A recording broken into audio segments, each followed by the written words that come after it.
Há uma outra objeção que não nos afetaria seriamente, mas que também não está tão aberta a uma refutação fundamental. Poder-se-ia dizer que, embora seja verdade que as técnicas do xiste que tão bem se adequam a nosso esquema mereçam ser reconhecidas, elas não são, apesar disso, as únicas técnicas xistosas, nem as únicas usadas na prática.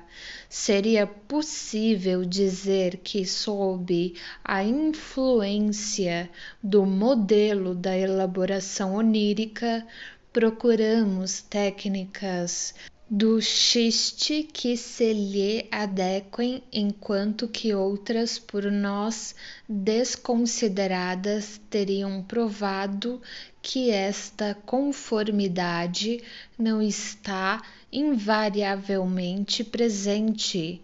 Não posso realmente me aventurar a afirmar que consegui elucidar a técnica de todos os xistes em circulação.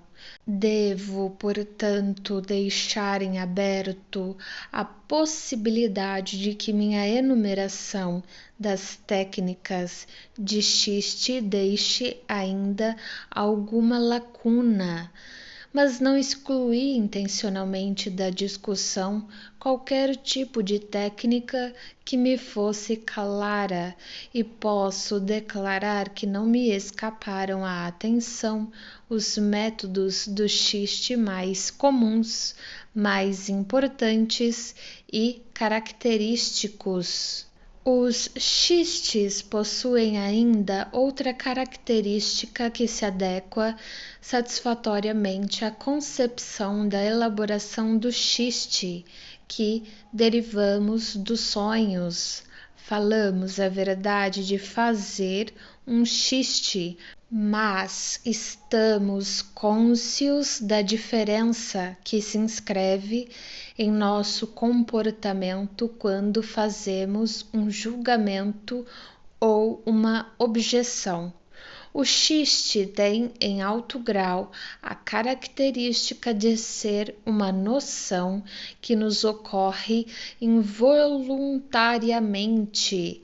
Não acontece que saibamos um momento antes que um xiste vamos fazer, necessitando apenas vesti-lo em palavras. Temos antes um indefinível sentimento cuja melhor comparação é com uma absence, um repentino relaxamento da atenção intelectual, e então imediatamente lá está o xiste, travessão, em regra já vestido em palavras. Algumas técnicas dos xistes podem ser empregadas fora destes na expressão de um pensamento travessão. Por exemplo, as técnicas de analogia ou de alusão. Posso deliberadamente me decidir a fazer uma alusão. Em tal caso, começo por ter uma expressão direta do pensamento em minha mente, em meu ouvido interno. Inibo essa expressão devido a algum receio relacionado à situação externa, e quase se pode dizer que preparo minha mente para substituir a expressão direta por uma outra forma de expressão indireta. Produzo então uma alusão, mas a alusão que emerge desse modo, formada sob minha contínua supervisão, nunca é um xiste, ainda que se preste a outras utilizações. Uma alusão xistosa, por outro lado, emerge sem que eu possa seguir esses estágios preparatórios em meus pensamentos. Não atribuirei importância grande demais a esse comportamento, dificilmente será ele decisivo, embora concordante com nossa hipótese de que, na formação do xiste, um curso de pensamento seja por um instante abandonado, emergindo então repentinamente como xiste. Com respeito à associação, os xistes apresentam também um comportamento especial. Frequentemente não estão disponíveis em nossa memória quando precisamos deles, mas de outras vezes aparecem como que involuntariamente em pontos no nosso curso de pensamentos onde não vemos sua relevância. Estas são, novamente, apenas pequenas características indicativas de sua origem no inconsciente.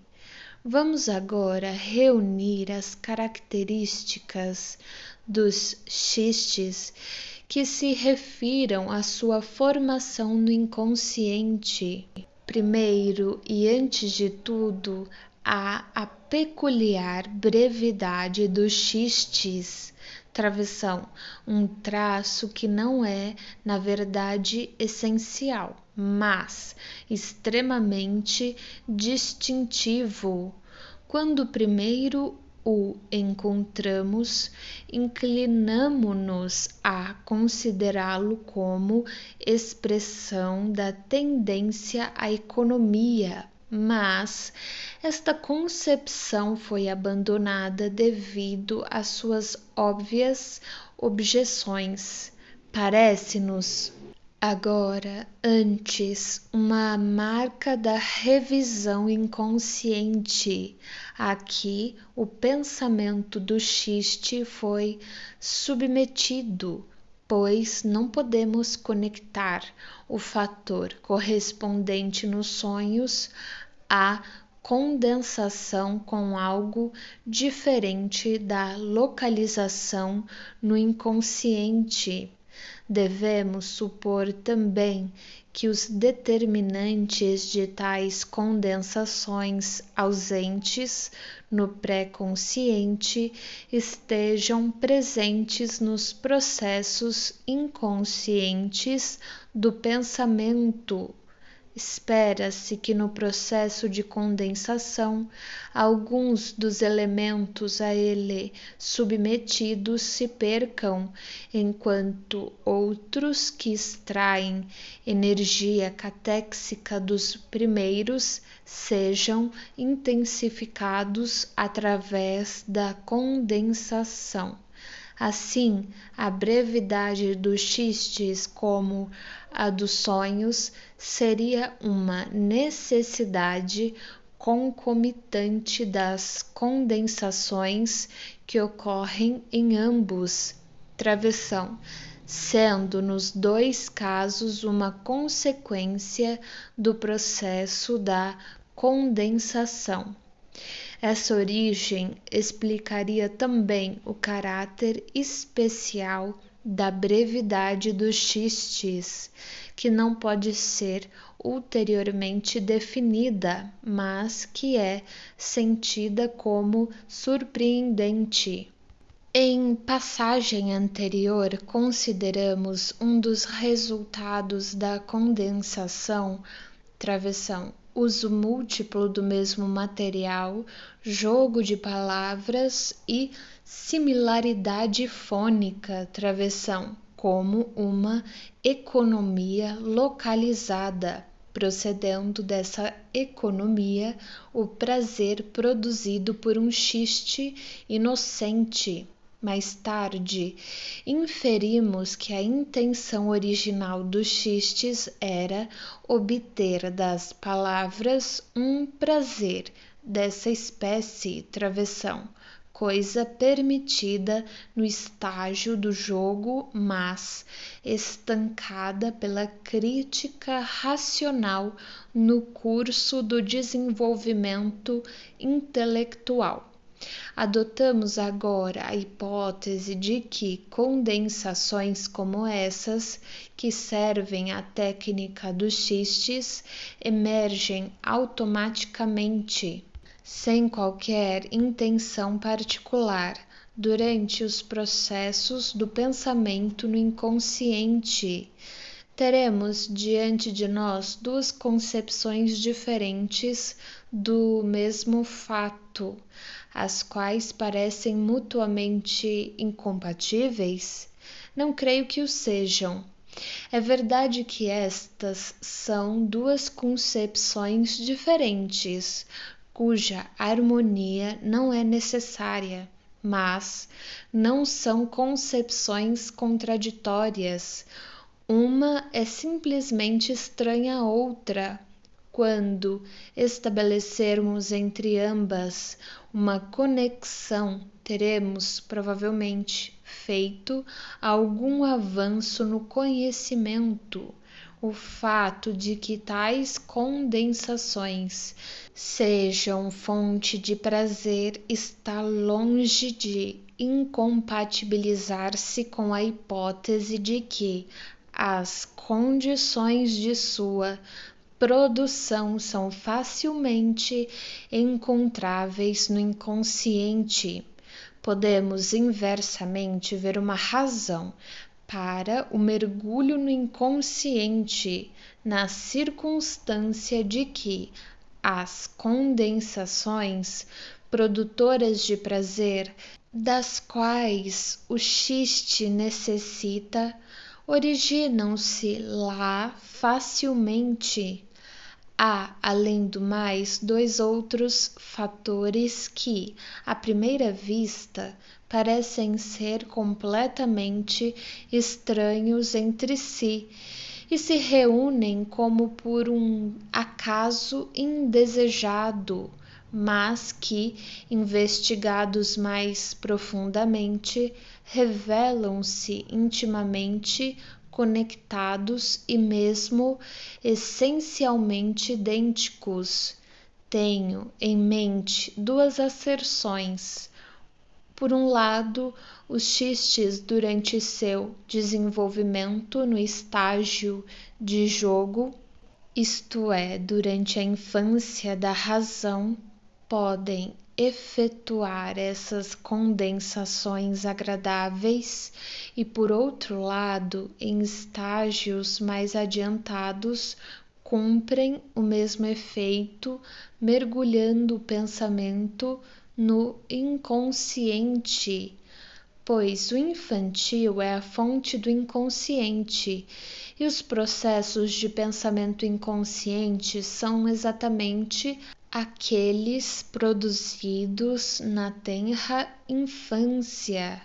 O pensamento que, com a intenção de construir um xiste, mergulha no inconsciente, está meramente procurando lá a antiga pátria de seu primitivo jogo com as palavras. O pensamento retroage por um momento ao estágio da infância, de modo a entrar na posse, uma vez mais, da fonte infantil de prazer.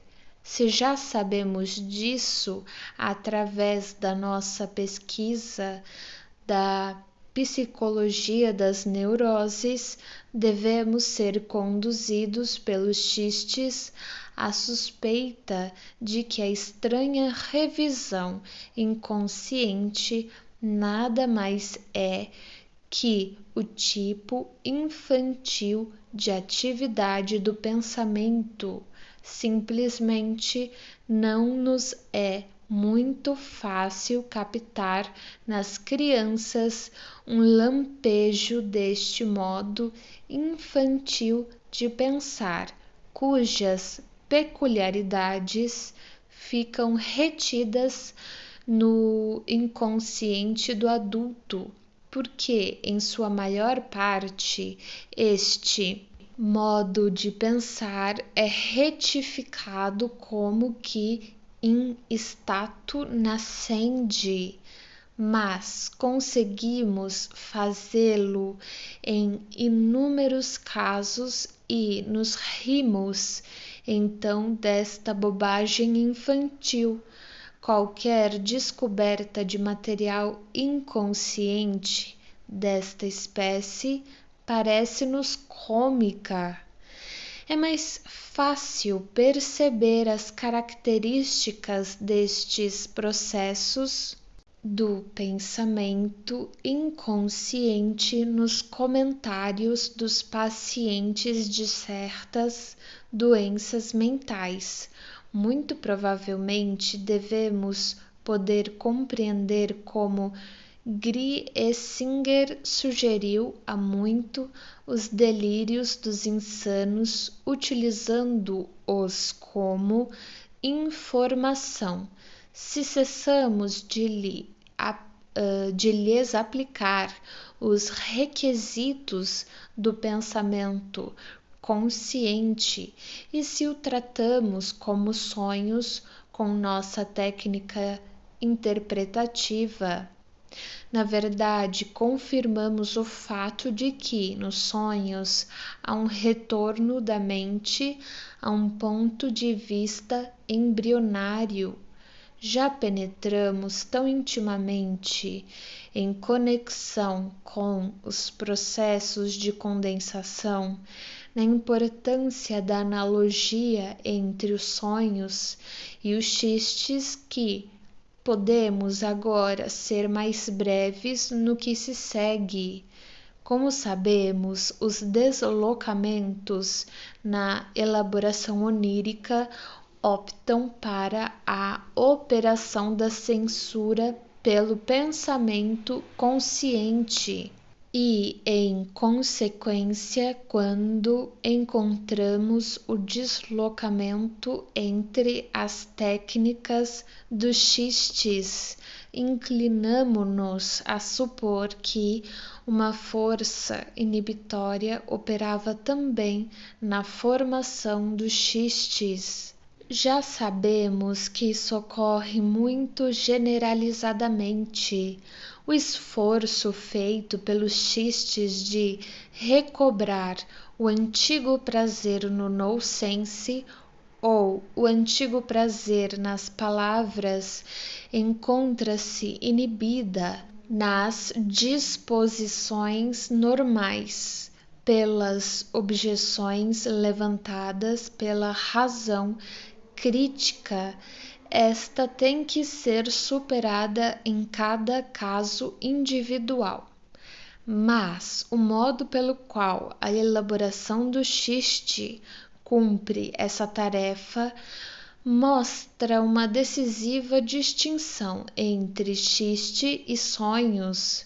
Na elaboração onírica, a tarefa é habitualmente cumprida pelos deslocamentos, pela seleção de ideias suficientemente remotas daquela objetável, de modo que a censura lhes permite passar, sendo tais ideias não o bastante derivativas daquela e transmissoras de sua catexia psíquica através de uma completa transferência.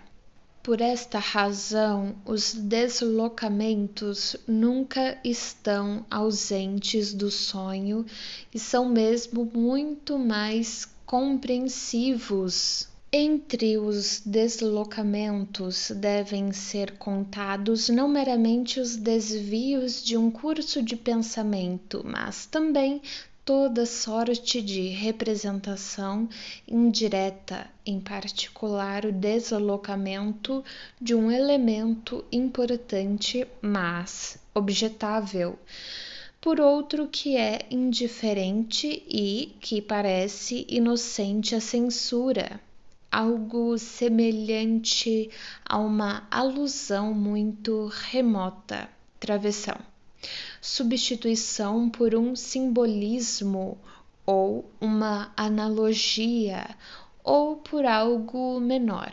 Não se pode negar que porções de tais representações indiretas já estejam presentes nos pensamentos pré-conscientes do sonho, travessão. Por exemplo, a representação por símbolos ou analogias, travessão, porque, de outra forma, o pensamento não lograria em absoluto o estágio de expressão pré-consciente.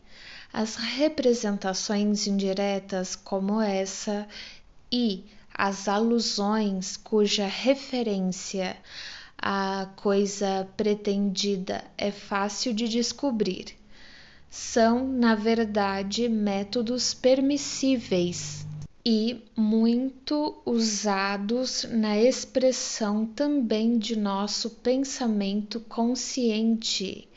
A elaboração onírica, entretanto, exagera esse método de representação indireta além de todos os limites, sob a pressão da censura.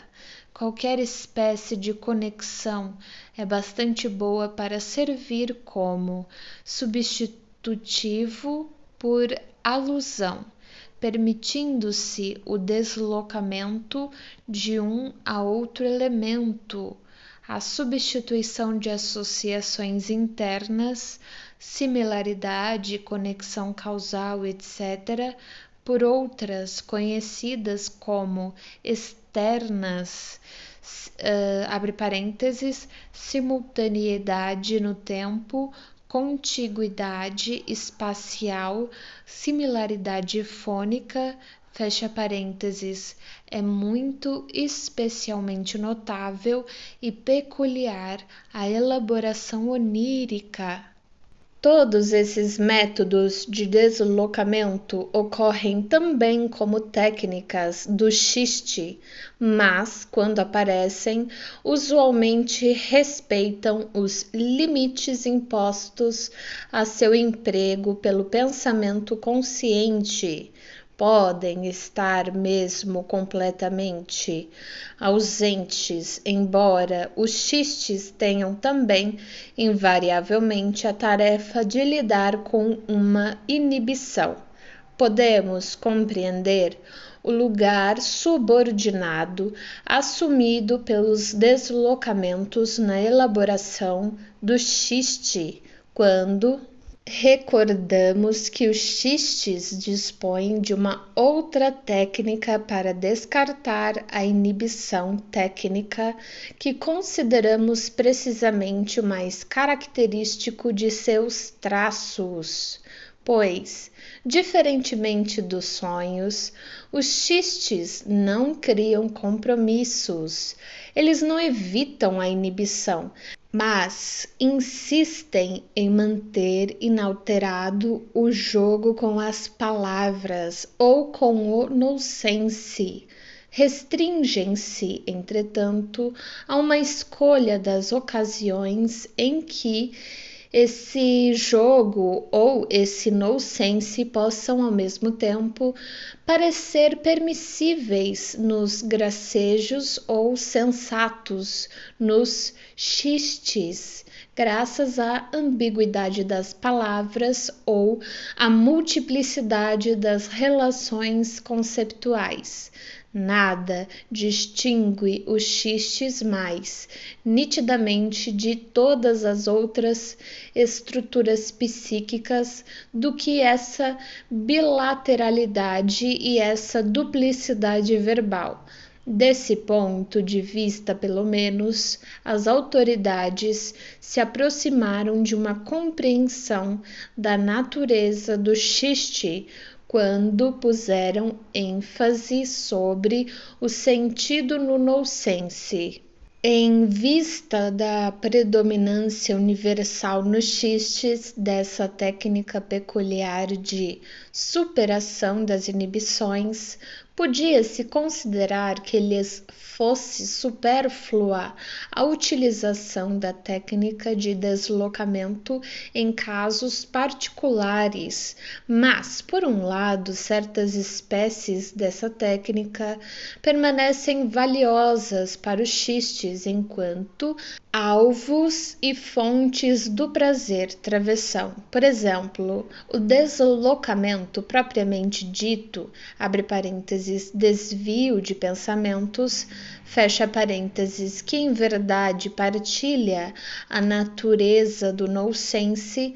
Por outro lado, não se deve esquecer que o mais elevado estágio dos xistes, os xistes tendenciosos, têm frequentemente que superar duas espécies de inibição, travessão, a que se opõe ao próprio xiste e a que se opõe a seu propósito, travessão, sendo as alusões e deslocamentos bem qualificados para possibilitar essa última tarefa.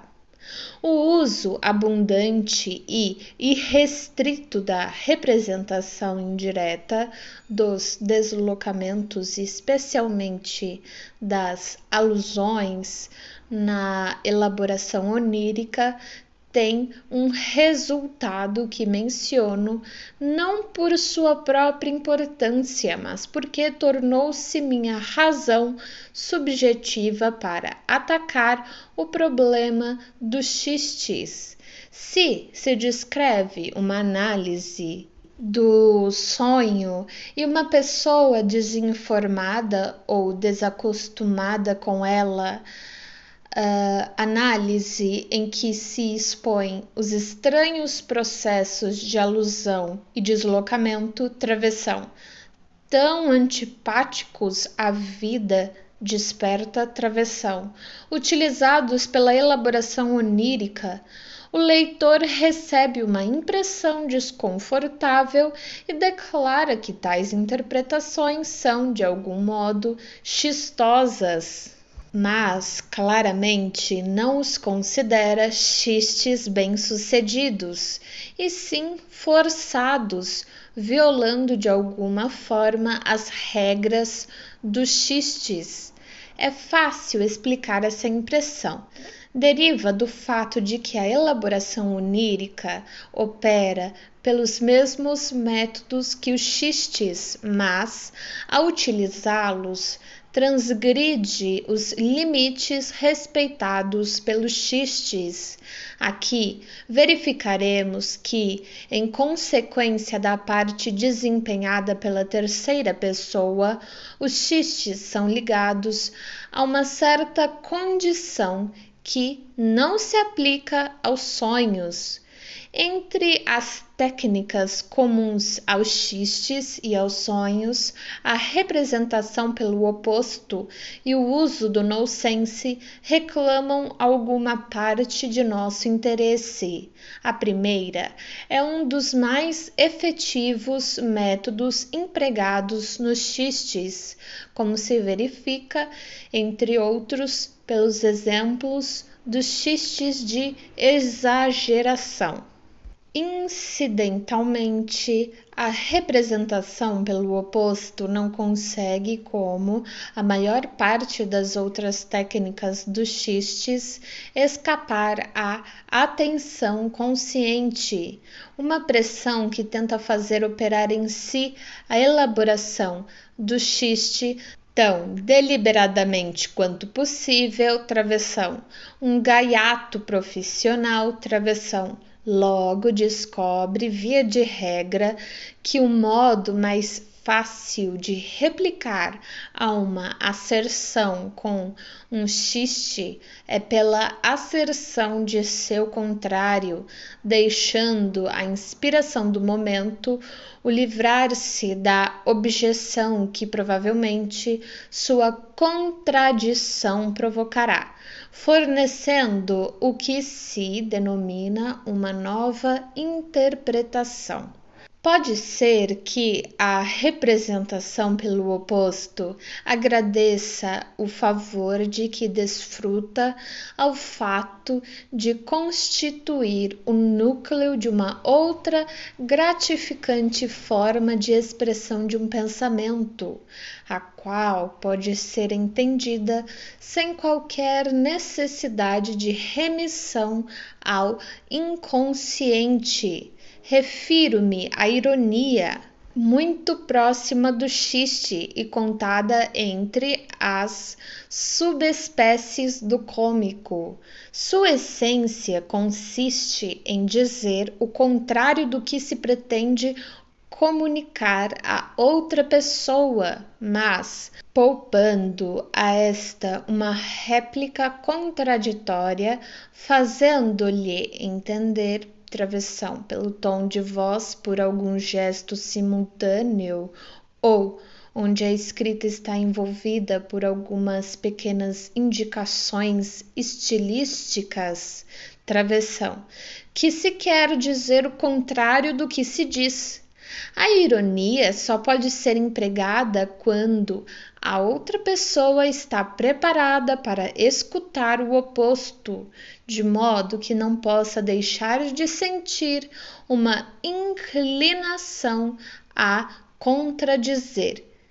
Em consequência dessa condição, a ironia se expõe facilmente ao risco de ser mal entendida. Proporciona à pessoa que a utiliza a vantagem de capacitar-se prontamente a evitar as dificuldades da expressão direta. Por exemplo, no caso das invectivas, isso produz prazer cômico no ouvinte, provavelmente porque excita nele uma contraditória despesa de energia, reconhecida como desnecessária.